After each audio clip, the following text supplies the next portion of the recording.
historiador. O sea, cuando voy a un hotel y me preguntan de profesión, dudo, ¿viste? Soy profe de historia. No entiendo.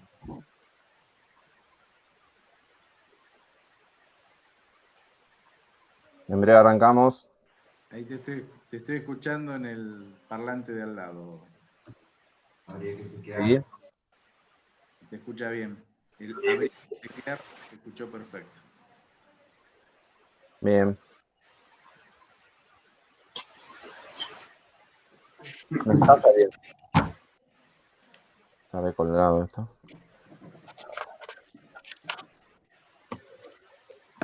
Último te va a quedar grabado. Sí, no, pero necesito que alguien de ahí, de ustedes, por favor, me diga. Yo lo tengo tildado desde hoy, por eso. Estoy desde el teléfono y no arranca nunca. Está bien. No se ve, claro. Está bien. Sí, la imagen. ¿Cómo va? Todavía no estamos al aire, Alejandro. ¿Cómo va la gestión? Habría que chequear si sale los audios. Con muchos inconvenientes, ¿no? Sobre todo por el área de relaciones internacionales, con el tema Mercosur viene muy complejo eso. Y bueno, no sé, va a haber que esperar a ver cómo resuelven los otros tres socios el nuevo posicionamiento de Argentina post diciembre 2019, ¿no? Vamos a ver cómo es que lo hacen.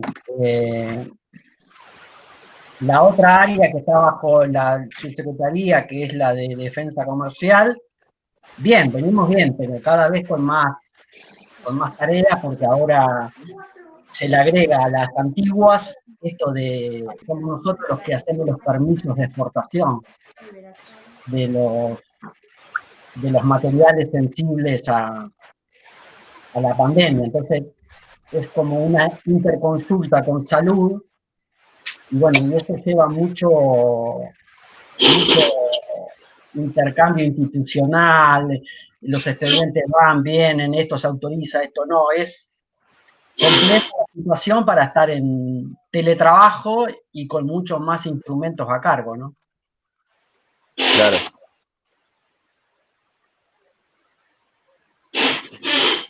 ¿Era previsible una cuestión así? Sí, nosotros hasta marzo veníamos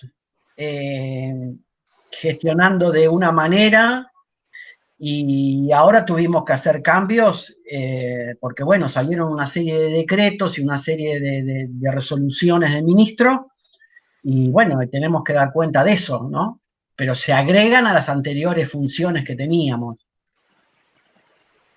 O sea, hay más funciones, hay más tareas y casi toda la secretaría está en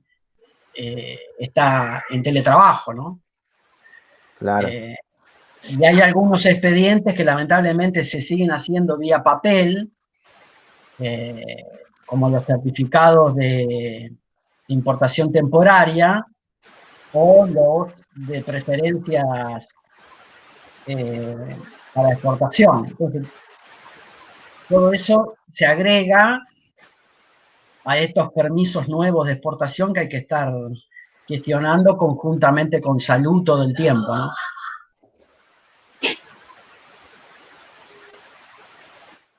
Urice, denme una mano, por favor. Sí, ¿qué necesitas, Juan? No sé, ahí estoy preguntando si sale. Ah, Denme una mano charlando con Alejandro, porque yo estoy enfocado en esto. está. ¿Vos querés probar sonido? Hablar. Bueno, Hable. arrancamos con el video, entonces. Arranquemos. Bueno, Arranquemos. dale. Sale Arranco bien. yo, entonces. Bueno, arranque, Vani. Con una pregunta para Alejandro. A mí me parece al respecto del impuesto a las grandes fortunas que se está intentando implementar, que hablando sobre la clase media, ¿no es cierto? He visto muchos trabajadores de clase media, justamente, que se oponen a este impuesto porque con el fundamento, no solamente los trabajadores, sino los medios y demás, con el fundamento de que ya este es uno de los países con más carga impositiva que hay, que se va a gravar otra vez a las industrias, a los que producen trabajo y demás cuestiones. Y creo que nosotros debiéramos tratar de ayudar a encaminar la diferencia que hay entre a los señores que se les quiere cobrar, es decir, a los dueños de grandes fortunas, no son justamente alguien de clase alta o no, sino que está muy diferenciado y la diferencia se hace abismal, no solamente con el de clase media o el pobre, sino con el de clase alta también. O sea, son grandes fortunas y por ahí lo que deberíamos diferenciar es entre trabajadores, sean de clase media, de clase alta o de clase baja, y estos tipos de grandes fortunas a los que se les quiere cobrar el impuesto. Y por ahí siento que la llamada clase media, o sea, el profesional o aquel que tiene un buen ingreso, se pone del lado de esos tipos de grandes fortunas por una cuestión aspiracional o cultural o impuesta mediáticamente, lo que sea, a defender cuestiones que obviamente lo perjudican. Entonces, ¿cómo te parece a vos que nosotros podríamos hacer, si estás de acuerdo, ¿no?, con este cambio de mentalidad que debería haber en la sociedad, de decir, bueno, somos todos trabajadores, en más alto o menor nivel, digamos, desde el changarín hasta el profesional que le va muy bien, pero trabajador al fin? Entonces, que la diferencia debería ir entre los que trabajan y entre los oligarcas o los plutócratas, si se quiere decir. Mirá, yo creo que hay una diferencia que todavía nosotros, como gobierno, no hemos sido capaces de aclararlo lo suficientemente, ¿no? Una cosa es que vos le cobres impuestos, vos decís a trabajadores de altos ingresos, esos serían impuestos a los ingresos, serían impuestos a la ganancia, que nos deberíamos dar una discusión qué trabajador debería pagar y cuál no. Pero bueno, yo en principio estoy a favor de que un gerente de un banco es un trabajador y tiene que pagar impuestos a los altos ingresos, ¿no?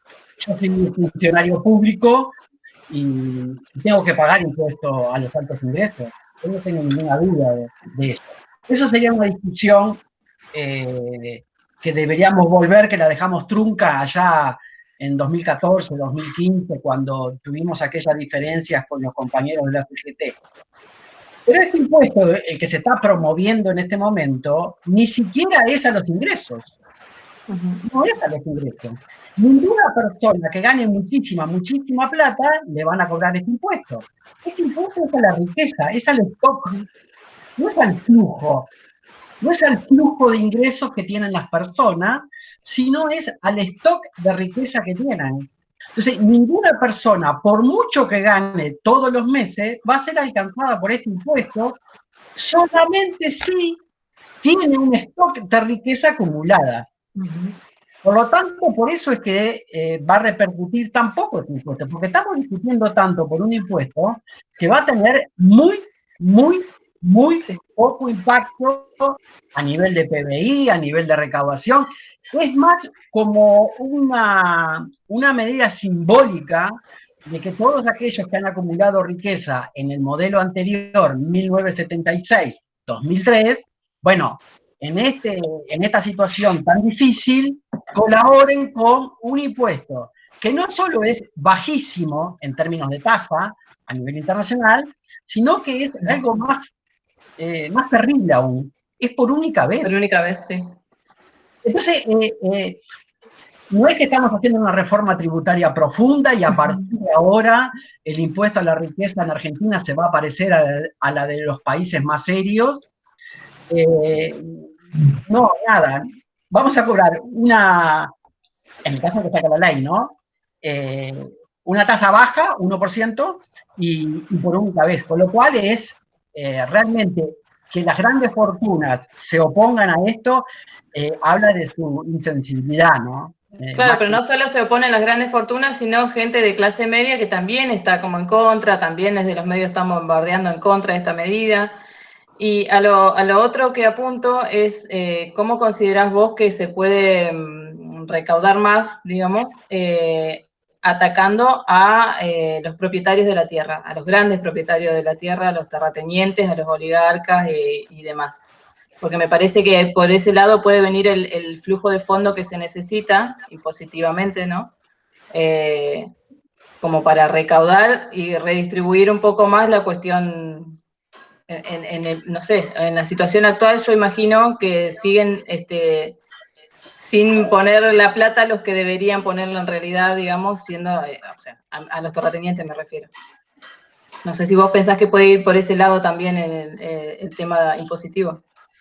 Sí, sí, claro. Por eso digo, ojalá seamos capaces, como espacio popular, de avanzar sobre impuestos a los stocks de riqueza. Los stocks de riqueza, por ejemplo, es la tierra, ¿no?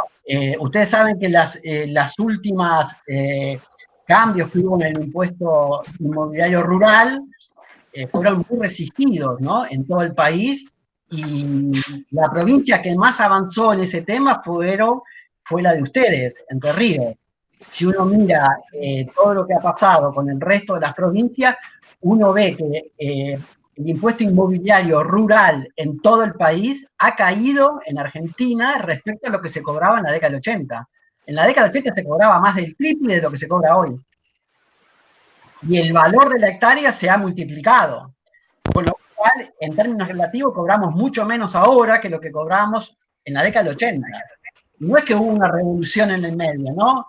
Y por eso en la década del 80 se cobraba bien. En la década del 80 también se cobraba poco, pero ahora se cobra muy, muy poco, ¿no? Y cada gobernador que se atrevió a abrir esta discusión a finales de nuestro gobierno, ustedes recuerdan lo que pasó, ¿no? Lo que pasó en la provincia de Buenos Aires, lo que pasó en Santa Fe.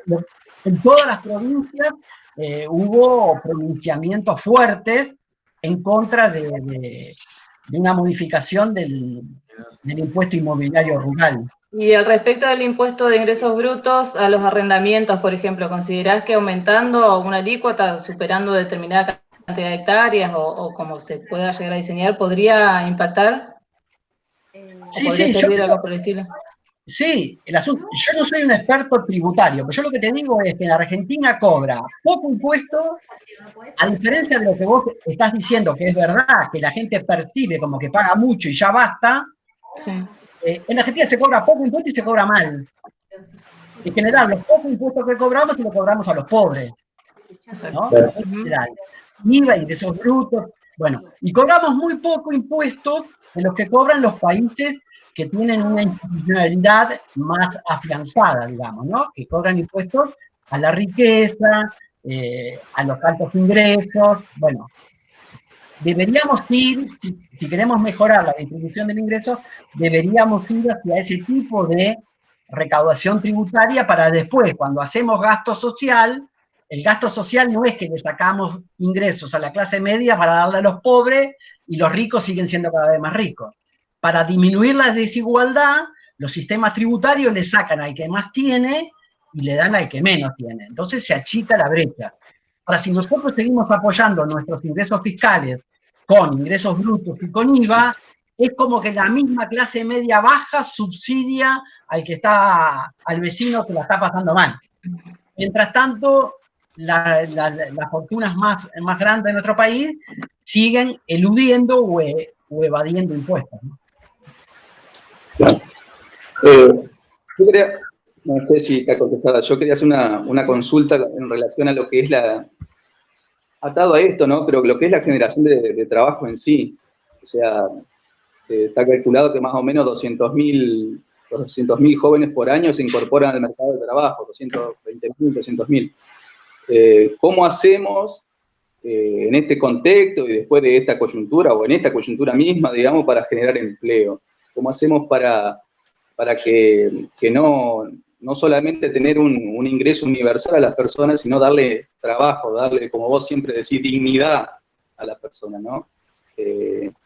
Cómo dentro de lo que tiene el Estado, de las herramientas, de los mecanismos que tiene el Estado, podemos generar esto de darle empleo a la gente. No sé si ahora, yo creo que con esto de que la ciencia y la tecnología aplicada, digamos, para que se pueda generar empleo, ha vuelto a estar en boga de todos y ha vuelto con un papel fundamental.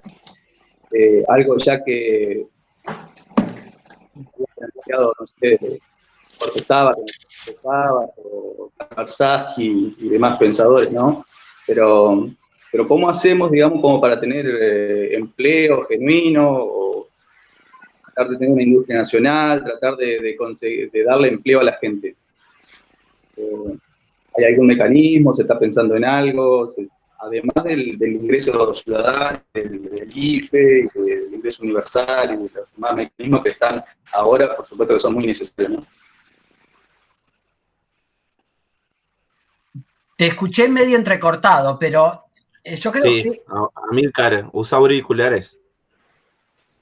Yo creo que eso es un debate que se viene entre los que son pesimistas sobre el mercado de trabajo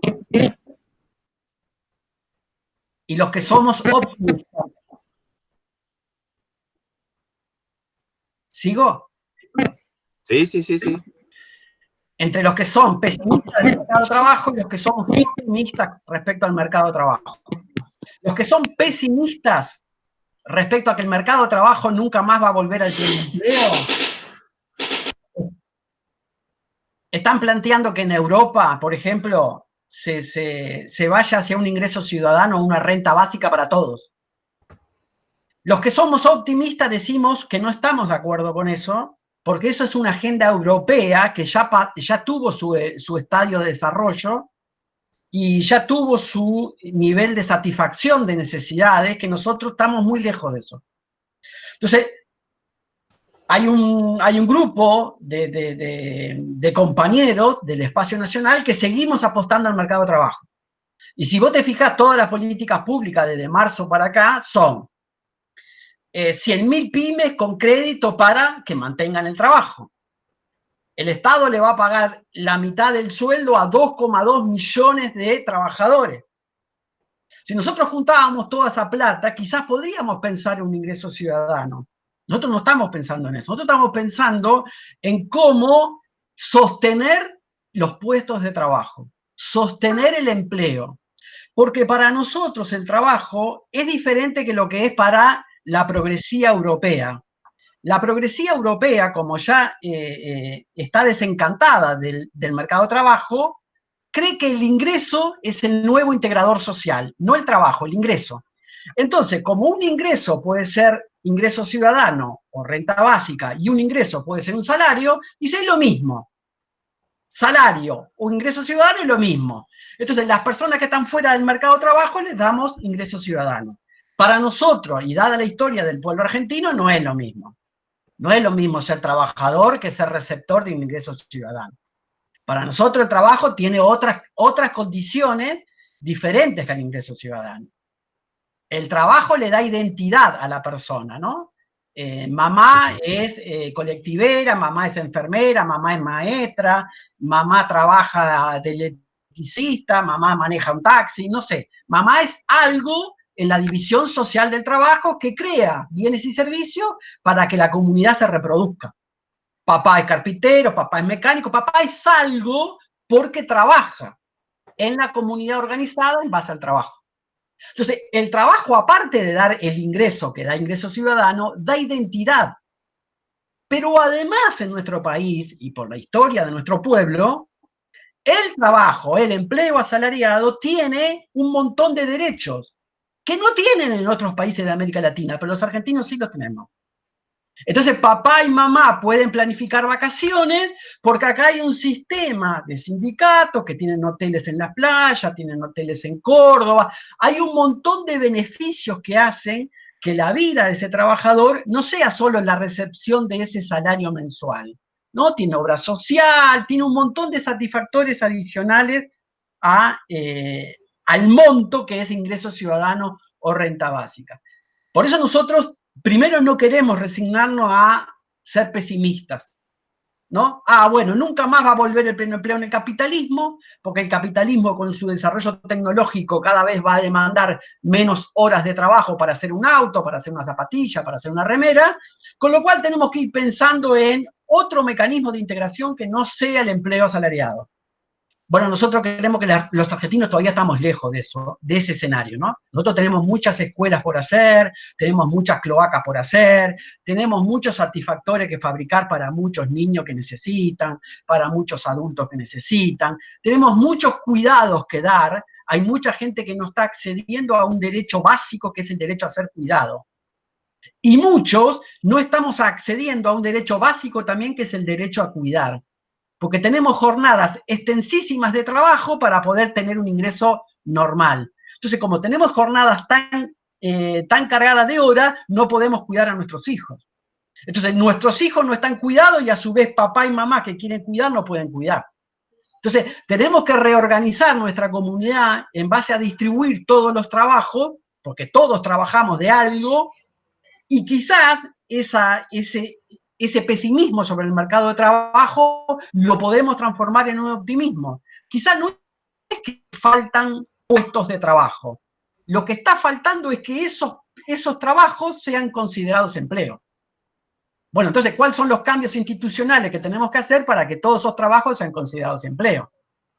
Y no agarrar de primera, de una y acríticamente la agenda europea. Porque la renta básica es una agenda europea que vino a la Argentina a fines de los 90, 2001, 2002, en el medio de esa crisis, Lilita Carrió y Rubén Lobuolo fueron los que empezaron con este planteo de ingreso ciudadano para la Argentina.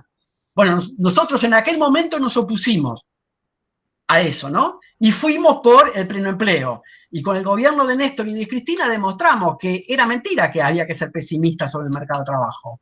Néstor y Cristina crearon 6 millones de puestos de trabajo. Entonces se podía generar nuevos puestos de trabajo.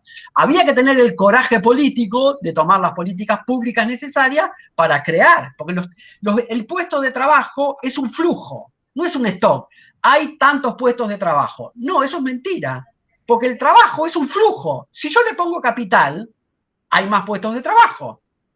Si yo genero un escenario para que se instalen empresas, hay más puestos de trabajo. Entonces es un flujo, no es un stock, que yo me tengo que resignar a decir, no, hay 10 millones de puestos de trabajo, por lo tanto los pibes, 200.000 pibes que ingresan todos los años al mercado de trabajo, no van a tener acceso a ese mecanismo de integración porque esos 10 millones de puestos de trabajo ya están ocupados.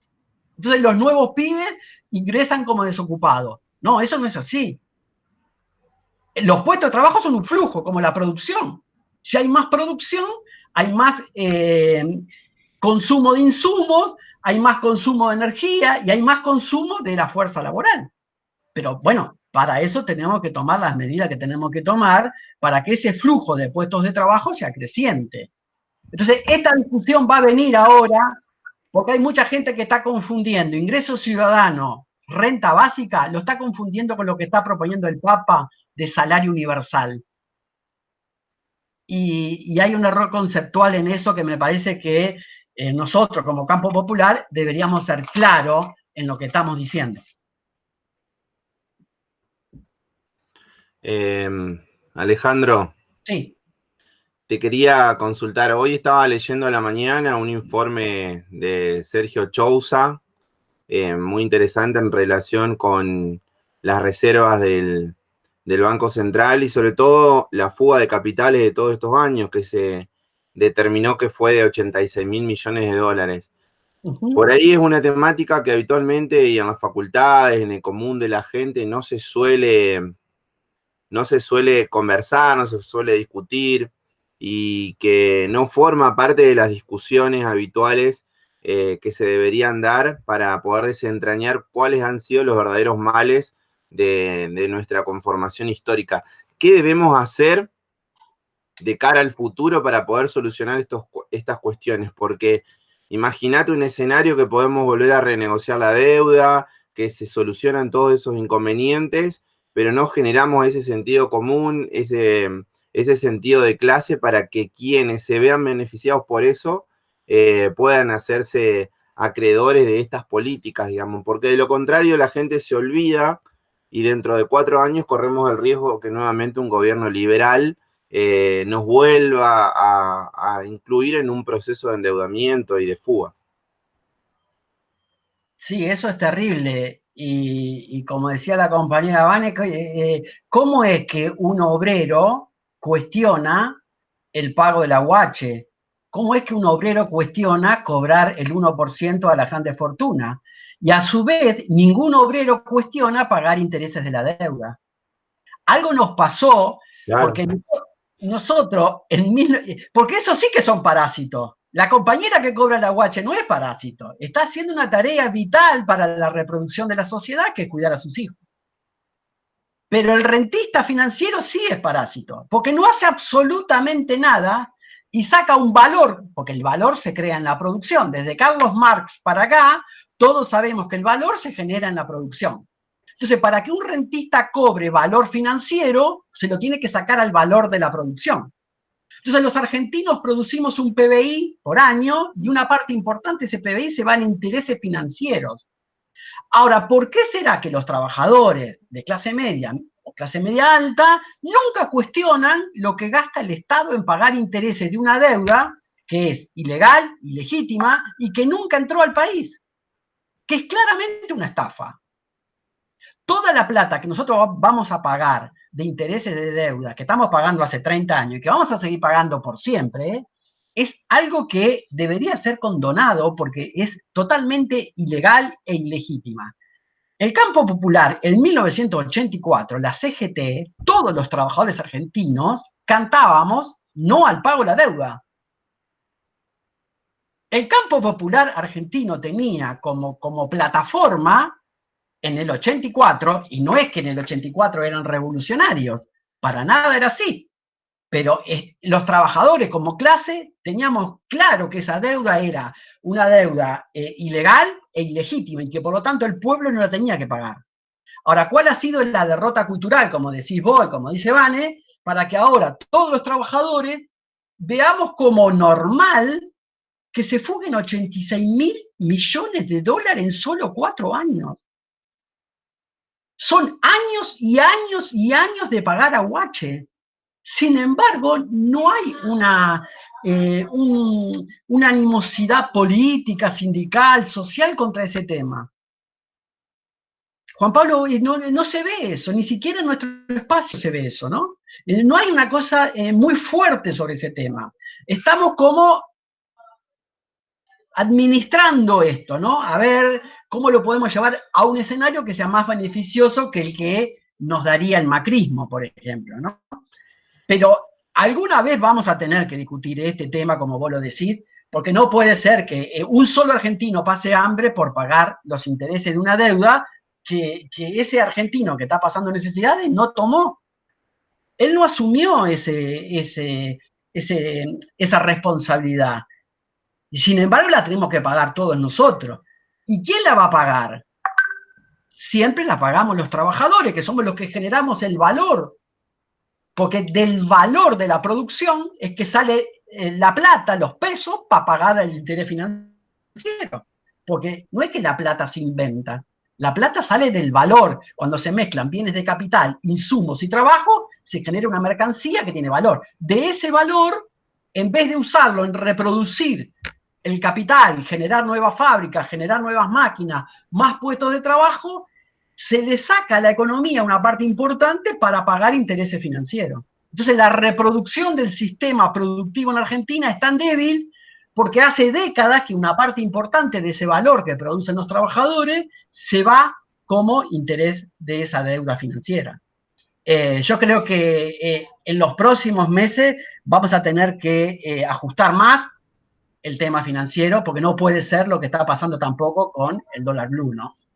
Nosotros estamos haciendo un esfuerzo fiscal, el pueblo argentino está haciendo un esfuerzo fiscal enorme para mantener a las empresas y algunos vivos empresarios están yendo con eso a especular con el dólar, ¿no? Bueno, vamos a tener que aumentar las regulaciones para que esto no se produzca, porque si bien ese dólar blue es marginal, porque la totalidad de los montos de todo el comercio exterior es con el dólar oficial, que Clarín saque todos los días dólar a 140, dólar a 140, dólar a 140, impacta en la dinámica de los precios. Tal cual. Una de las preguntas vinculada con esto, primero le digo a mis compañeros que cuando quieran hablar, Juan, activen el micrófono. perdón, ahí lo activé porque están diciendo que no se escucha en el vivo. Yo te escucho Ajá. perfecto, los escucho a todos, pero en el vivo no se está escuchando. Bueno, ahora vemos qué podemos hacer. Igual se está grabando y se va a subir.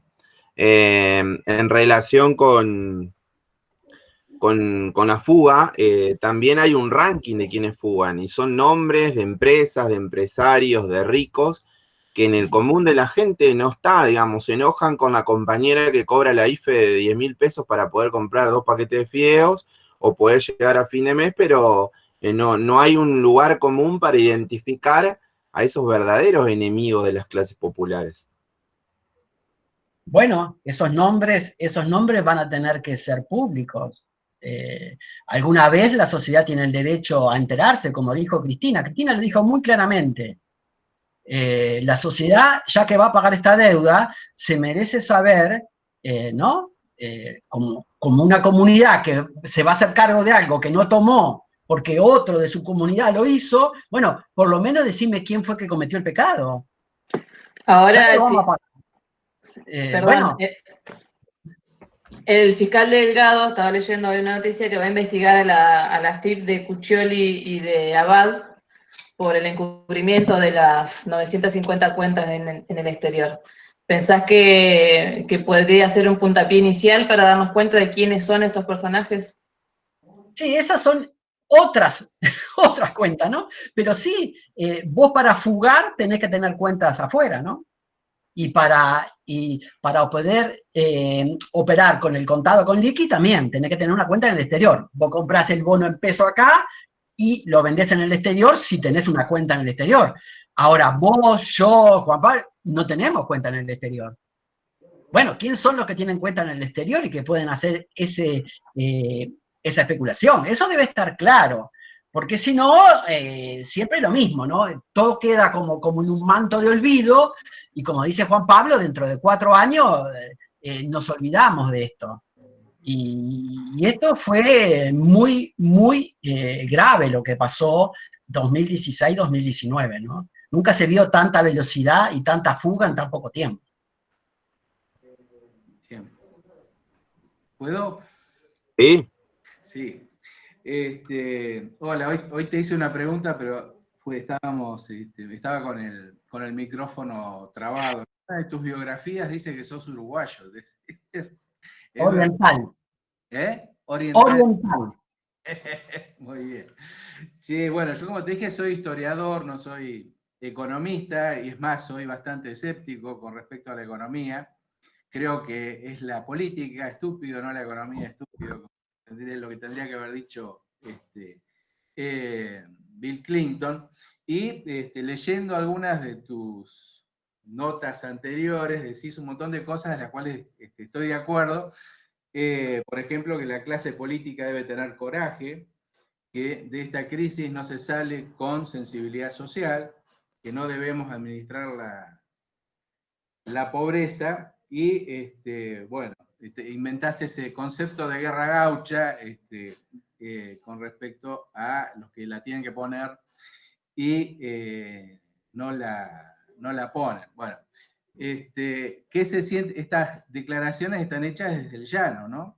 Se cumple el teorema de Baglini. ¿Qué pasa cuando estás en una situación de tomar decisiones concretas con respecto a este coraje que decís que debe tener la clase política? Sería mi primera pregunta. ¿Qué pasa cuando te sentás en la silla de funcionario, digamos, que la has ocupado varias veces? Sería la primera pregunta.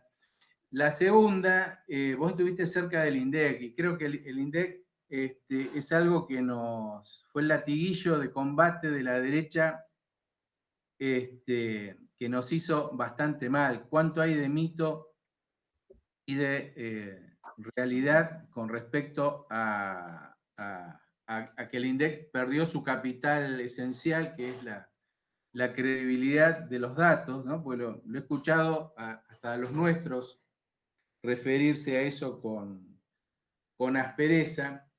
Y después, bueno, hay una serie de mitos del ceteris paribus, de la economía, que por ahí podríamos charlar, ¿no? Se hablaba de cepo cuando era homeopático el cepo, cuando gobernamos, y ahora que tenemos el cepo más grande de la historia, no se habla de cepo, digamos, porque hay otras vías por las cuales puede fugar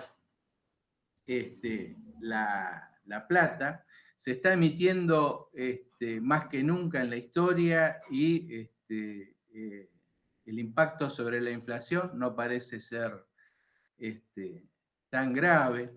Es cierto que podemos, que cada vez que incrementamos el PBI, digamos, tenemos más dependencia de las divisas, digamos. Creo que digamos, todas estas cuestiones están siendo puestas en cuestión precisamente en este momento, ¿no? Digamos, para aprovechar la oportunidad. Yo leía algunas crónicas después de la Primera Guerra Mundial, íbamos hacia un mundo humanizado, sin conflictos, porque íbamos a aprender del desastre de la guerra, y vino la crisis del 30 y la Segunda Guerra Mundial. Digamos, creo que es digamos, esta oportunidad de avanzar jacobinamente sobre algunas cuestiones, ¿no la estaremos desperdiciando? Yo anoté 1, 2, 3, 4, 5 preguntas. Claro, es que mis compañeros no me dejaban hablar, entonces... Vamos con el orden. El tema del coraje, que fue la primera que hiciste, ¿no? Sí. Sí, yo estoy trabajando en una secretaría donde yo veo diariamente el coraje puesto encima de la mesa en las negociaciones internacionales con el Mercosur y los socios comerciales. Por eso fue lo que ustedes leyeron hace 15 días, 20 días. Bueno, sí, estamos poniendo lo que hay que poner arriba de la mesa, y que si los socios comerciales quieren romper el Mercosur, que lo rompan ellos, nosotros no lo vamos a romper. Ahora, nosotros no estamos dispuestos a que el Mercosur sea una plataforma para el libre comercio. Nos vamos a hacer cargo de lo que ya se firmó, que es el acuerdo Unión Europea-Mercosur, Unión Europea con el EFTA. Ahora, todos los otros tratados que se empezaron a negociar con Corea, con India, con Singapur, todo eso lo queremos discutir. Lo queremos discutir. Y no vamos a hacer oferta de bienes hasta que no esté claro cuál es el beneficio para el pueblo argentino de esos acuerdos. Bueno, ahí nos estamos plantando, y yo estoy muy orgulloso de participar de esa mesa, porque veo que los funcionarios que están al lado mío están firmes, muy firmes en lo que tenemos que hacer. Eso respecto a las relaciones internacionales. Respecto a la protección comercial, que es lo que yo tengo a mi cargo en la subsecretaría, también. Muy duro. Yo te invitaría a que vos vengas un día al despacho y veas los llamados de grandes empresas pidiendo: habilitame a importar esto, habilitame a importar esto, habilitame. Y hay un control de las importaciones. No es que estamos cerrándonos, estamos administrando el flujo de importaciones en un año 2020 donde la caída del producto va a ser importante, por lo tanto el flujo de importación no puede ser igual que el del 2019. No vaya a ser cosa que vos me querés comprar importación con el dólar a 60 y lo que me estás haciendo es fugar divisa barata. Entonces, nosotros estamos haciendo un trabajo que requiere coraje, porque vos te estás metiendo con actores del capitalismo argentino que son actores que después te llevan a Comodoro Pi, ¿no? Porque tienen grandes estudios, y bueno, recurren a esto de utilizar la justicia para cuestionar el sentido de las políticas públicas. En ese sentido, yo no tengo ninguna diferencia entre lo que decía en la campaña electoral de lo que había que hacer con el comercio exterior y lo que estoy haciendo ahora como funcionario. Es exactamente lo que estamos haciendo. Y tanto con las licencias no automáticas como con el dumping, estamos abriendo la subsecretaría para que todos accedan a esos instrumentos y todos accedan a la protección comercial frente a las importaciones. Y estamos poniendo a todos los funcionarios a disposición de la producción argentina para que se defiendan dentro de las normas que tiene la OMC, que se defiendan a capa y espada de las importaciones. Porque el mundo está en recesión. El mundo está en recesión, por lo tanto, andan barcos y barcos llenos de container buscando un puerto amigo que los deje entrar. Bueno, nosotros no queremos que sean los puertos argentinos los que reciban esa idea y destruyan el trabajo argentino. El poco trabajo argentino que tenemos, lo tenemos que cuidar. Porque si todo este esfuerzo que está haciendo el pueblo argentino, fiscalmente, de pagar salario, de dar transferencias de ingresos, para que no se caiga tanto el consumo, si ese consumo va a productos importados, estamos mal. Ese consumo debería ir en lo que más se pueda a producción nacional, para que haya puestos de trabajo para los pibes que van a ingresar al mercado de trabajo.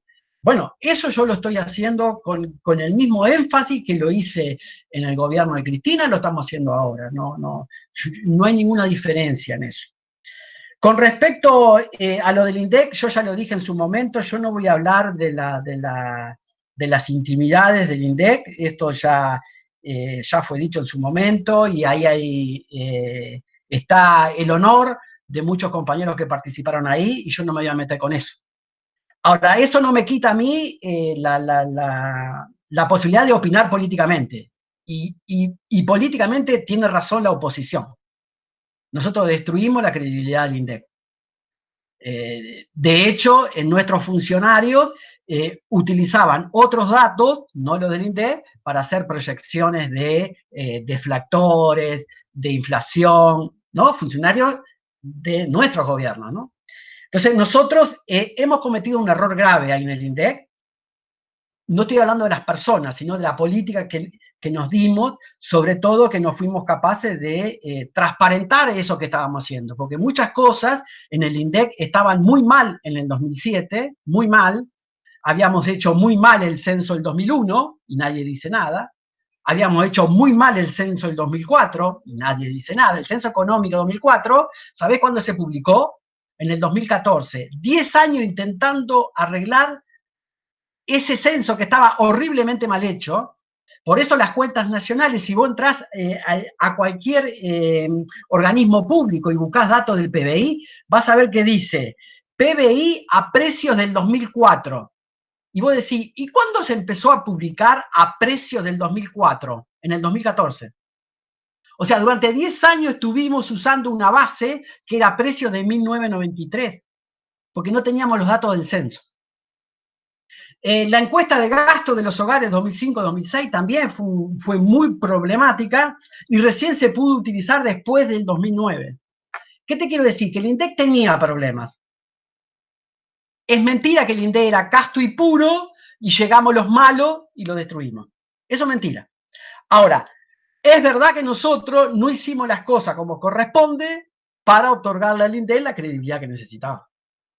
Nosotros hicimos un montón de cambios que había que hacerlo porque veníamos muy mal, pero la verdad que se ve que no fuimos capaces de transmitir esa credibilidad. Y lo hicimos con un estilo o con un formato que lejos de llevar credibilidad a la institución, no la llevó. Ni siquiera en los propios, ¿no? Estamos hablando a calzón quitado porque somos compañeros. Eso por un lado. El tema del cepo es lo mismo que hablábamos con la Vane. Hay un problema que nosotros hacemos política y hacemos gestión del Estado, pero tenemos que tener siempre claro esto. Todos los medios de comunicación van a estar en contra nuestro, todos. No hay forma de que nosotros podamos revertir eso en el corto plazo. Entonces nosotros tenemos que ser lo suficientemente didácticos cuando hablamos con la prensa, cuando transmitimos una política pública, porque cualquier cosa que digamos va a ser dada vuelta para que la sociedad se entere de lo que Clarín quiere que se entere, La Nación quiere que se entere, Perfil quiere... Bueno, nosotros tenemos que tener eso como base, porque si no, estamos esperando cambios culturales o cambios del pensamiento de la población que no van a suceder. No van a suceder. Después del desastre 2015-2019, el 40% votó al PRO. Fue un desastre lo que pasó, ¿eh? Fue un desastre a nivel salud, a nivel educación, es un desastre el gobierno este. Y logró el 40% de los votos. Quiere decir que hay una parte importante de nuestra sociedad que, bueno, piensa lo que piensa, opina lo que opina, y nosotros tenemos que hacer nuestras políticas públicas sabiendo eso. No esperando que ellos cambien su manera de ver, sino nosotros de a poco ir convenciendo. Yo no estoy para nada pesimista con que hay una parte de ese 40% que lo tenemos que ganar nosotros, en base a ser serio, en base a ser honesto, en base a que no haya ninguna duda que nosotros gestionamos el Estado, pero no es que yo voy a cambiar de casa, yo voy a cambiar de auto, yo voy a seguir viviendo en el mismo departamentito en el que vivo hace 20 años. Primer piso, un PH por escalera al fondo. Y he estado en puestos importantes, ¿no? Donde se debaten importaciones de grandísimas empresas. Sin embargo, yo sigo viviendo en el mismo barrio de La Paternal. Bueno, si nosotros, si todo el gobierno es capaz de transmitirle al pueblo argentino que nos ha dado esta nueva oportunidad de conducir los destinos de la patria, que nosotros queremos conducir los destinos de la patria, pero no para un mejor bienestar personal de los funcionarios, sino para la felicidad del pueblo argentino, yo creo que parte de ese 40% que votó al PRO va a volver a confiar en nosotros. Pero nosotros tenemos que hacer eso. Tenemos que tener conductas que sean dignas de defender públicamente, ¿no? Eso en cuanto al cepo, porque es verdad que por más que ellos pongan cepo, ellos no le van a decir cepo y la gente no va a decir cepo y no va a estar tan en contra del cepo como estaba cuando estábamos nosotros. Eso es así. Si ellos hacen una cosa, es diferente a como la hacemos nosotros. Macri bajó la retención y después la subió. No hubo ningún problema con el campo. Ningún problema. Nosotros queremos discutir una nueva agenda con ellos y ya se hay problema. El solo hecho de citarlos a negociar una agenda, ¿no? Eso nosotros como militantes políticos tenemos que tenerlo claro. Que nosotros jugamos con esos actores muy poderosos, ¿no? En contra. Respecto a la emisión, todo el mundo está emitiendo. Todo el universo capitalista está emitiendo para enfrentar esta crisis. Todo el mundo liberal está diciendo, bueno, pero esa emisión se va a traducir en inflación. Lo que estamos viendo es que es al revés, que quizás vayamos a un escenario de deflación por la tremenda recesión mundial. No está claro que vayamos a un escenario inflacionario, por lo menos en el corto o mediano plazo. Quizás toda esa masa de dinero, cuando vuelva a la normalidad, va a haber que buscar instrumentos financieros para esterilizarla, tal vez en el mediano plazo, pero en el corto plazo nadie está viendo un proceso inflacionario en el mundo. Al contrario, estamos viendo un escenario de deflación, ¿no? Y respecto a la demanda de divisa, eso es lamentable, pero es así. Nosotros no tenemos ningún problema fiscal. A nosotros no es que nos falta peso. Alberto fue clarísimo en la anterior conferencia, no, en la anteúltima, cuando dijo, vamos a enfrentar la crisis, cueste lo que cueste. No importa lo que cueste. Fue muy claro el presidente. ¿Qué dijo? No me corran con el déficit fiscal, ni me corran con la magnitud de la emisión. Me tengo que hacer cargo de la vida de los argentinos. Bueno, es muy importante eso. Entonces, si yo mantengo el PBI y en el 2021 empieza otra vez la actividad, ¿vamos a ser demandantes de dólares? Por supuesto, por supuesto. Por eso hay que ser estratégico en esto, ¿no? Para el futuro nosotros tenemos que reducir en lo más que podamos esa elasticidad, que cuando el PBI crece, la demanda de dólares crece mucho más, ¿no? Entonces vamos a tener que tener un marco regulatorio, no tanto no solo del comercio exterior en cuanto a las importaciones, sino a las importaciones de servicios, el turismo y sobre todo esto que hablaba Juan Pablo sobre la fuga, ¿no? Hay una enorme demanda de dólares que no es productivo. Porque yo puedo regular las importaciones de bienes de consumo. Ahora, las importaciones de insumo para la producción las tengo que dejar entrar. Las importaciones de bienes de capital las tengo que dejar entrar, porque son para producir. Ahora, la demanda de dólares para el turismo y para atesoramiento, las tengo que regular, porque es una mercancía muy escasa en nuestro país, muy escasa, y bueno, y yo lo lamento por la clase media alta que quiere seguir ahorrando en dólares, pero vamos a tener que buscar algún instrumento financiero para que los sectores de altos ingresos ahorren con otros instrumentos y regular en el futuro un poco más el tema de la demanda de dólares. Yo estoy confiado que se viene un escenario para el futuro de una plataforma exportadora argentina nueva. Tenemos que ser capaces de que la mesa de enlace no siga siendo el actor principal. Va a haber nuevas oportunidades. En vez de exportar materias primas para alimentar animales, vamos a pasar a alimentar personas. Si llegamos a hacer eso, desarticulamos, ¿no? La mesa de enlace y pasamos a tener otros actores sentados en esa mesa de exportadores, porque van a ser exportadores de carnes bovinas, de carne porcina.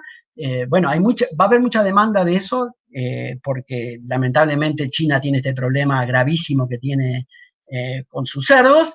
Bueno, va a haber nuevos actores. Nosotros tenemos que ser capaces de, en el medio de esta gran crisis internacional, ver dónde están los huecos para meter una plataforma exportadora argentina que nos genere divisa genuina sin necesidad, como decía Juan Pablo, de recurrir a la deuda cada 4 o 5 años.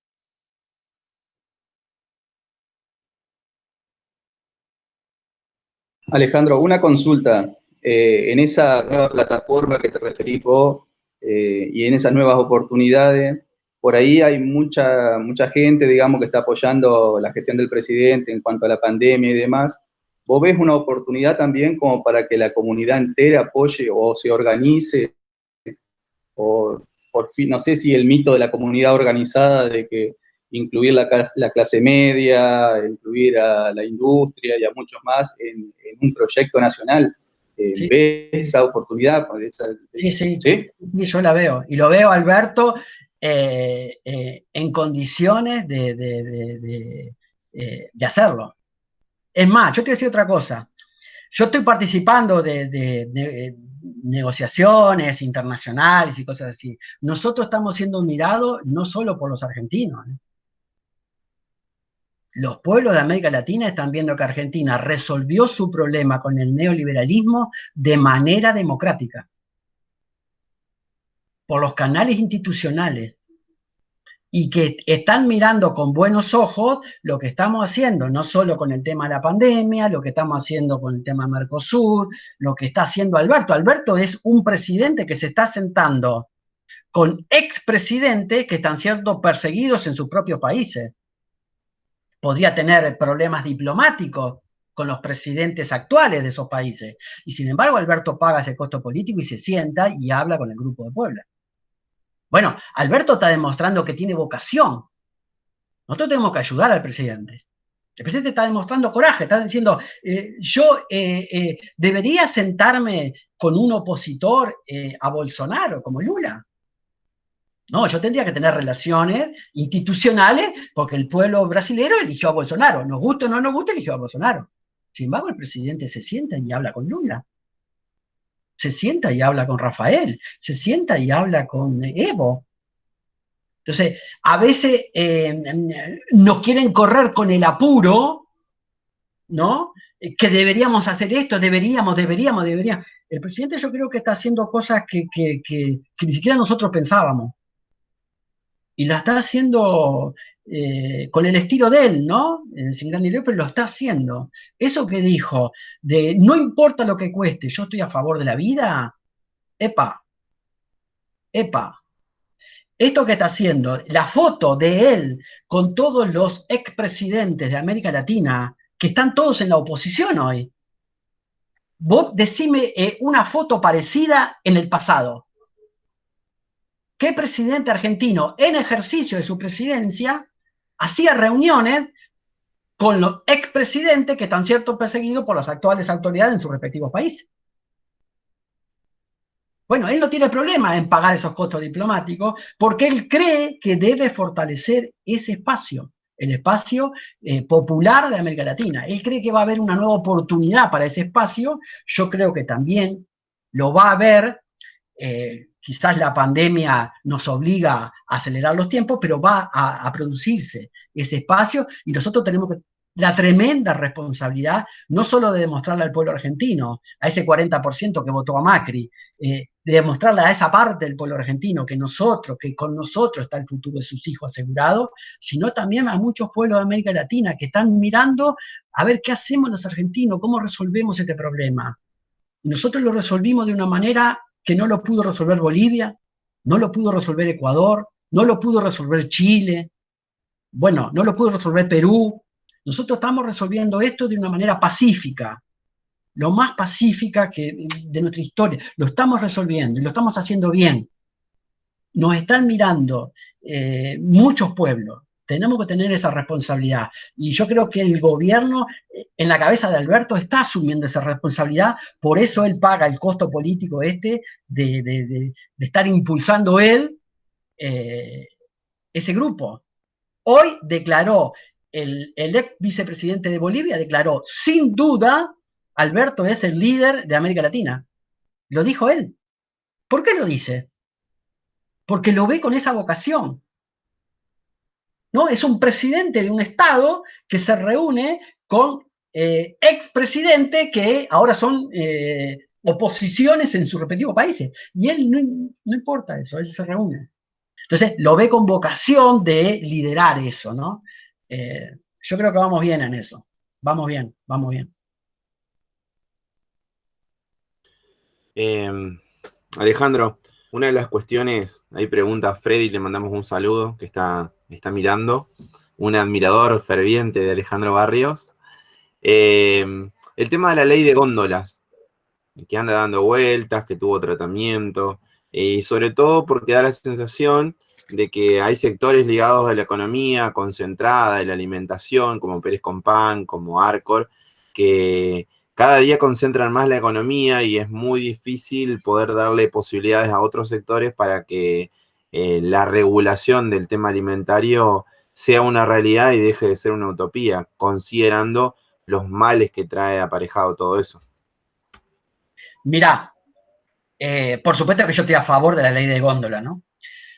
Pero, como siempre, el negro es un tirabombas. Yo estoy a favor de la ley de góndola. Ahora, no creo que sea la solución. ¿Sabes por qué? Porque hay muchas pymes que no quieren entrar al supermercado. Porque entrar al supermercado es cobrar a los 90 días, es someterse a condiciones que el almacén de barrio no te da. O sea, hay muchas pymes que van a decir, che, saqué la ley de góndola, vas a estar al lado de Arcor. No, no quiero. No quiero, porque entro a negociar con Carrefour y Carrefour me pide, dame nota de crédito en esto, dame esto, dame esto, dame esto, dame esto. Y las pymes no pueden soportar semejante presión de las grandes cadenas de supermercados. Es imposible. Hay muchas pymes que te dicen, no, mira, si es por mí, no quiero la ley de góndola. Prefiero que me habilites la posibilidad de ser proveedores de un montón de comercios de cercanía. Hagamos eso. Entonces, ¿estamos a favor de la ley de góndola? Sí, por supuesto. Ahora, no nos quedemos solo con eso. Digo, seamos capaces de acercar los comercios de cercanía a la satisfacción de esas necesidades básicas que tiene nuestro pueblo en los centros urbanos. Reflotemos de alguna manera eso, porque si no es llevar a las pymes a una encerrona con un comprador que le va a comprar casi el 100% de su producción y un día le dice, ¿sabes qué? No te compro. Ahora le voy a comprar a otra pyme. y queda totalmente con 0 ventas esa pyme, ¿no? Habría que regular un poco más eso para que sea una solución para muchas pymes estar en esas góndolas tan privilegiadas como la de los grandes súper. Hay algunas pymes que no quieren entrar, porque ya han probado y saben lo que son las condiciones de pago y de exigencias que tienen esas grandes superficies con sus proveedores. Una pregunta, y después sigue alguno de los muchachos o Vane. En relación con eso, también el otro día, no sé si estás enterado, seguramente que sí, una de las plataformas que empezó a vender alimentos es Mercado Libre. Es decir que Marcos Galperín, uno de los más ricos de la Argentina, no solamente concentra montones de sectores, sino también que se metió ahora con el tema de alimentos. Y seguramente esa plataforma, que inclusive tiene precios muchísimo más baratos que las grandes cadenas, va a terminar teniendo una incidencia negativa sobre el resto de las pequeñas pymes, básicamente. ¿Qué se puede hacer ante todo eso? Porque daría la sensación que el crecimiento de estos monopolios nos trae aparejado incrementos de precios, desabastecimiento, con lo que concierne en este tiempo de pandemias. Mirá, yo no me quiero meter en áreas que no me corresponden, como es la de comercio interior, ¿no? Que es un área muy sensible. Pero si vos ves o vos seguís las comunicaciones institucionales de la Secretaría de Comercio Interior, te podrás dar cuenta de la mayor regulación que tienen todos estos actores, ¿no? Hay una regulación muy fuerte, metiéndose con gente, como decíamos hoy con el compañero José, pesada, ¿no? Hay coraje. Se acaba de ir en contra del cobro que se le hacía a los abonados del fútbol cuando no estábamos teniendo fútbol, ¿no? O sea, los funcionarios tienen lo que hay que tener para regular eso. Por supuesto que hay un Estado que debería hacer más cosas, por supuesto. Ahora, nosotros recibimos un Estado vaciado, ¿eh? El Estado está destruido. Hay que reconstruir las capacidades estatales para regular, hay que reconstruir las capacidades estatales para supervisar. Por ejemplo, yo le voy a dar un ejemplo de mi área.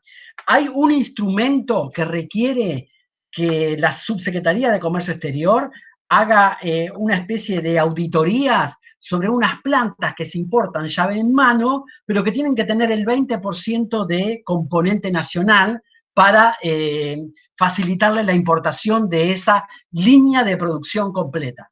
¿Está bien? Necesitamos que los ingenieros vayan a las plantas y vean que tiene un 20% de composición nacional. Pero no tenemos inspectores para hacer eso.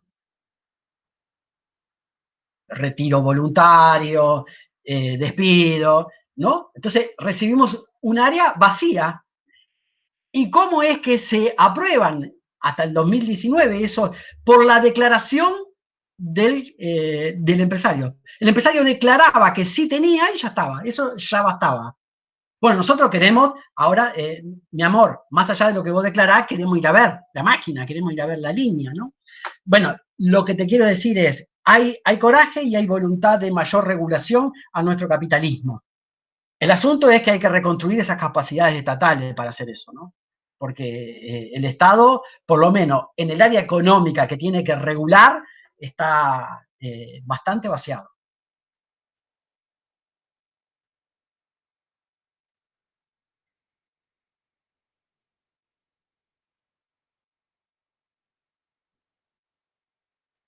Aprovecho el silencio de mis compañeros. Están más duchos en esto, es mi primera vez en esta de panelista. Con respecto, por ahí sabes, mira, yo mi especialidad es las políticas públicas en sistemas de transporte de carga, ¿no? Y me convocaron una vez por un proyecto que se llama Hidrovía Continental, que es un canal que iba a partir de la laguna de Mar Chiquita hasta Catriló, en la provincia de La Pampa. Entonces, una hidrovía paralela al Paraná, Y después se iba a revitalizar las líneas ferroviarias a los puertos de Mar del Plata, Quequén y Bahía Blanca. Una obra de 3.000 y pico de millones de dólares. Pregunta, ¿quedó algo de todo eso, de ese proyecto? Porque hay algo que es cierto, lo dice Pedro Peretti, el 30% del valor FOB de las exportaciones es transporte, 90 y pico % del transporte se hace por camión. La hidrovía, digamos, el transporte de barcazas de empuje, etcétera, está siendo usado nada más que por Bolivia y por Paraguay, digamos, ¿no? Armadores argentinos que utilizan ese sistema. Primero, si sabes algo de en qué quedó ese proyecto, y segundo, digamos, se piensa, digamos, trabajar en un enfoque multimodal de transporte.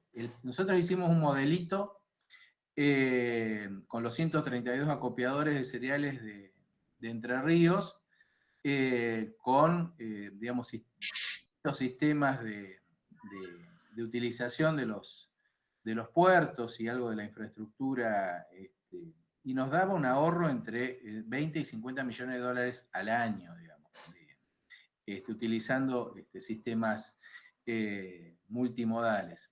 Se está trabajando en eso. ¿Qué sabes? Te aprovecho para preguntarte. No, mirá, eso está en otro ministerio, que es el Ministerio de Transporte. Lo que sí sé es que se está pensando mucho en el tema de la hidrovía, sí, pero lo sé por participar de reuniones con otros funcionarios de otro ministerio, que se está pensando mucho en este tema de que la hidrovía, por la que sale la mayoría de las exportaciones agropecuarias argentinas, están en manos extranjeras, ¿no? Y que ahí hay un potencial enorme de regulación y hasta de blanquear cosas que resultan un tanto oscuras, ¿no? Por lo tanto, se está pensando mucho, próximamente se vencen concesiones y va a haber que discutir ese tema nuevamente, y en el gobierno hay mucho interés en eso, y hay otros países que también están interesados en participar de esa discusión, ¿no? Por supuesto. Yo creo que es un temazo que se viene próximamente, el tema de la hidrovía y del transporte en general, pero de la hidrovía en particular sé que hay mucho interés en reformular el estado de situación que está hoy. Chicos. Sí, 14 de los 18 puertos del Paraná están concesionados a empresas extranjeras. Es verdad. Bueno, aprovecho el silencio para otra pregunta. Como te dije, no soy economista y me puedo dar el lujo de preguntar barbaridades. Nuestros principales socios comerciales en este momento son China, que tiene una moneda, y Brasil, que tiene otra moneda. ¿Estamos de no pasar por el dólar para negociar con nuestros socios comerciales? Mirá, en el gobierno anterior de Cristina, en el primer gobierno de Cristina, habíamos tenido reuniones con los 4 socios del bloque para a ver si empezábamos a tener un intercambio comercial en nuestras propias monedas, ¿no? Con el tipo de cambio vigente ahí en ese momento. Y hubo una gran oposición a hacer eso, ¿no?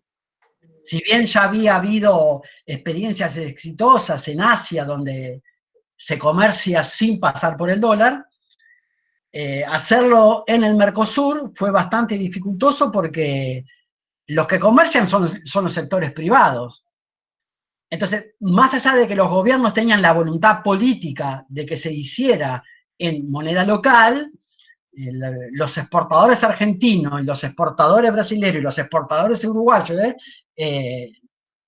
Nunca pasamos del 1 o 2% del total del flujo de comercio regional a hacerlo en moneda local, porque nuestra burguesía, como dice Vane, están con esa ideología de dolarizar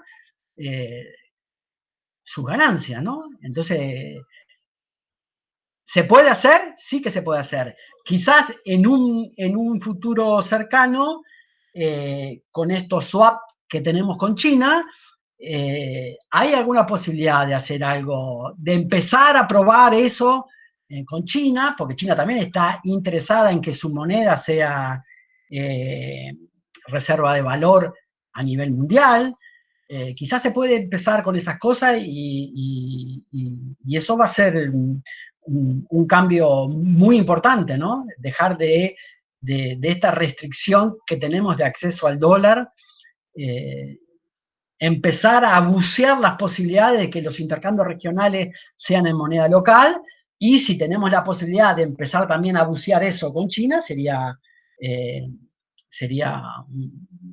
como un hallazgo, ¿no? Una cosa nueva de ahorro de divisas en términos de dólares, ¿no? Por estos días se dio la discusión y ya te vamos a ir despidiendo porque querés ir a disfrutar tu cumpleaños y te queremos ir agradeciendo también esa buena predisposición de siempre.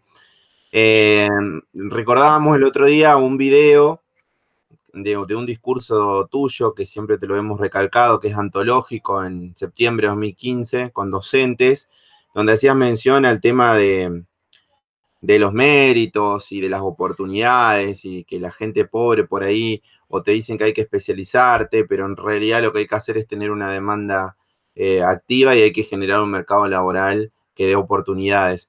Estos días, Alberto, cuando lanzó La Argentina Construye, hizo mención a ese punto también, y me gustaría que hagas una pequeña reflexión en relación con ese tema, que no es para nada menor y que la mayor parte de la gente me da la sensación que tiene el chip, el sentido común colonizado en función del famoso mérito, sin tener en cuenta ese contexto que a todos nos atraviesa.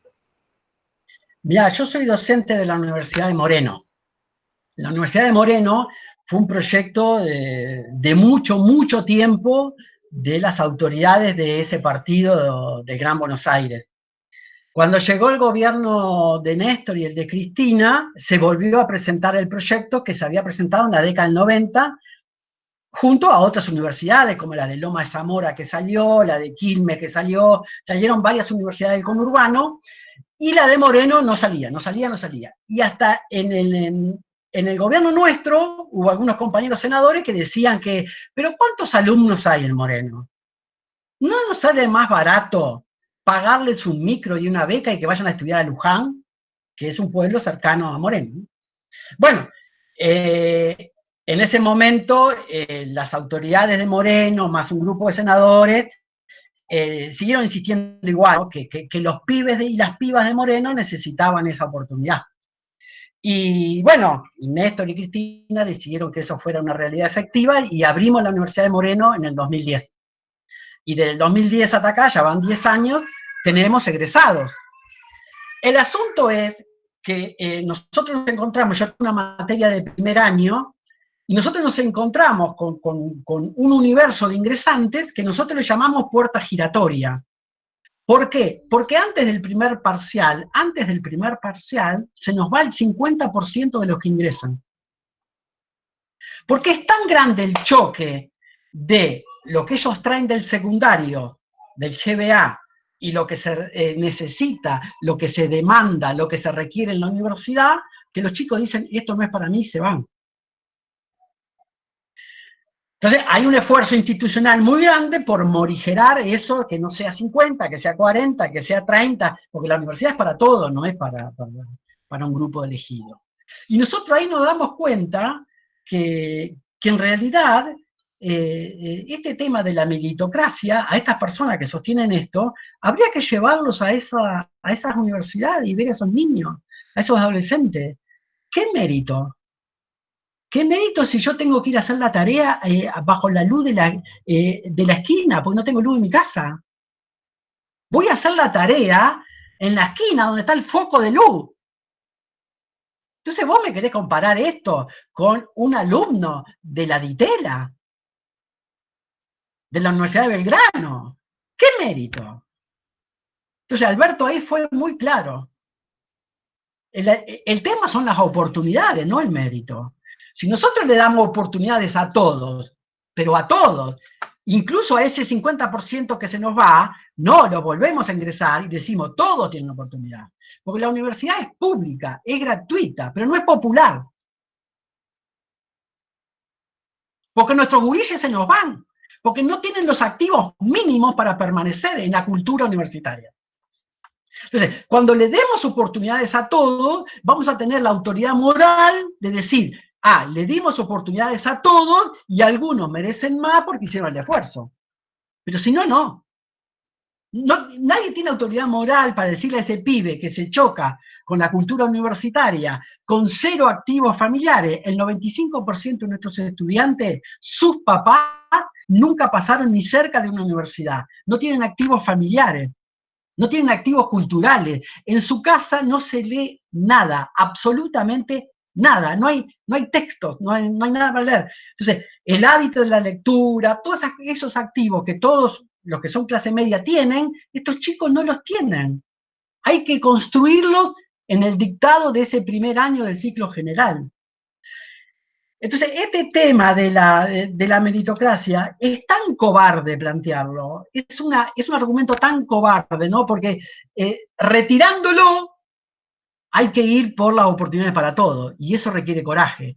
Lo otro es cobardía, es decir, bueno, este no hizo mérito, por lo tanto no merece ¿no? estar en esta situación de privilegio. Los que sí hicieron ese mérito, ¿quiénes son? Y bueno, los Macri, bueno, si vos nacés con 33 de mano y esas 33 de mano son de espada,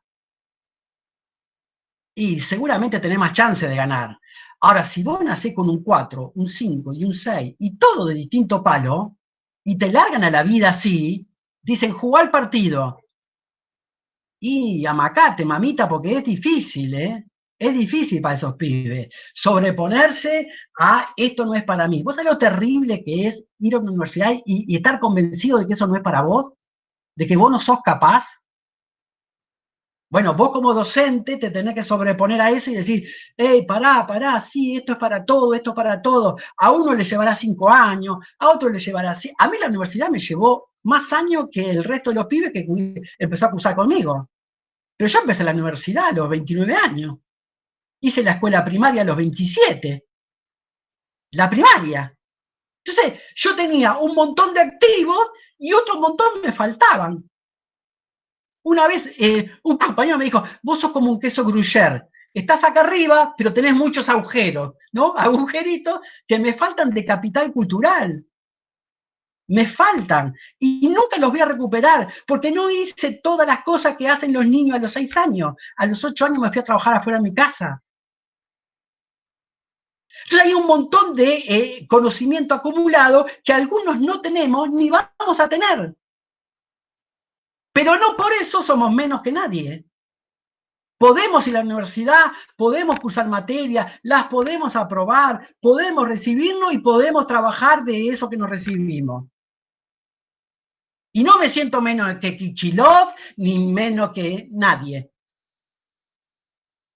Ahora, eso sí, debo reconocer, el capital acumulado que tiene un pibe de clase media que hizo la escuela cuando corresponde, que hizo la secundaria cuando corresponde, que hizo la universidad cuando corresponde, que hizo la maestría cuando corresponde, que hizo el doctorado cuando corresponde, obviamente que tiene 1 millón de activos más que yo. Ahora, eso no implica que la universidad no es para todos. Yo me convencí que la universidad era para mí. Y fui porfiado, y por supuesto que demoré mucho más tiempo que el resto, pero me recibí igual. Y estoy trabajando de economista. Y bueno, entonces yo les cuento esta historia a los pibes de Moreno, y los pibes de Moreno dicen, bueno, sí, no, loco, se puede, es para vos también. Ahora, no me corran con la meritocracia, no. Esos pibes vienen con un 4, un 5 y un 6, y todo distinto palo, entran al aula. Y vos tenés que hacer universidad con esos pibes. No es lo mismo que ir a la UBA. Que vos sabés que esos pibes vienen por lo menos con 30. Muchos pibes de Moreno vienen con un 4, un 5 y un 6. Y nosotros tenemos que hacer que ese pibe crea que él se merece la oportunidad de construir un futuro mejor para él y su familia en esta patria. Con nosotros. Nosotros tenemos que ser capaces como comunidad, como pueblo, de demostrarle a todos esos pibes que es mentira que ellos se merecen ese destino que hoy tienen. Que ese destino fue construido por una forma de organizar este país por los liberales. Pero que nosotros queremos comprometernos con organizar la vida de otra manera, donde él y todos los Alejandro Barrio que andan sueltos por nuestro país tengan la oportunidad de hacer su estudio universitario o técnico o lo que sea, o de arte dramático o de lo que sea. Todos tienen derechos y nosotros tenemos que ser una comunidad de derechos. Solamente el día que nos atrevamos a hacer una comunidad de derechos, vamos a generar pleno empleo. Porque para satisfacer los deseos, los derechos de todos los ciudadanos, hay que generar pleno empleo. Los otros días participé en una reunión donde una funcionaria me dijo, pero ¿cuántos trabajadores más necesitan en tu subsecretaría? Le dije, todo lo que hagan falta para cumplir con las misiones y funciones de la subsecretaría y llevar derecho a todos los ciudadanos argentinos. Nosotros no somos liberales, nosotros no decimos, tengo tanta plata y por eso hago tal política pública. No, nosotros decimos al revés. Nosotros, Juan Pablo, decimos, nosotros tenemos que cumplir con estos derechos. Para cumplir con estos derechos necesitamos tanta plata. Entonces vemos de dónde sacamos la plata. No al revés. Che, como tengo 100, solamente voy a hacer política pública con 100. No, es al revés. ¿Cuánta plata necesito para que todos accedan a este derecho? 10.000. Bueno, voy a la sociedad y se lo saco. Por supuesto, lo que más tienen. Pero nosotros no somos del pensamiento de que los recursos son escasos. Nosotros somos del pensamiento de que los recursos son suficientes. Hay que repartirlos de otra manera, pero son suficientes. ¿Qué le quiero decir? Que nosotros tenemos que demostrarle a todos los gurises de nuestra patria que nuestra patria es para ellos, que no son convidados de piedra, que su destino no es una bala o morirse de una enfermedad incurable, que ellos tienen derecho a enamorarse y a pensar en casarse, formar familia, tienen derecho, y que nosotros tenemos que generar las condiciones para que eso se concrete. Para eso militamos y para eso hacemos política. Yo no hago política para salvarle el quit a una empresa, yo hago política para que los gurises, ¿no? Los futuros novios de mi hija, las futuras novias de mis hijos, todos juntos puedan vivir en una comunidad donde todos sus deseos se puedan concretar. Yo milito para eso. Alejandro, muchas gracias por todo. Gracias. Viva Perón. No, bueno, seguí festejando tu cumpleaños, sabés que te queremos mucho, que te admiramos mucho, que te vamos a contactar siempre, y saluda a tu familia. Y nos emociona. Exactamente, y gracias por estar siempre para los compañeros que queremos escucharte. Les mando un abrazo a todos. Gracias por Alejandro. Chao. Alejandro.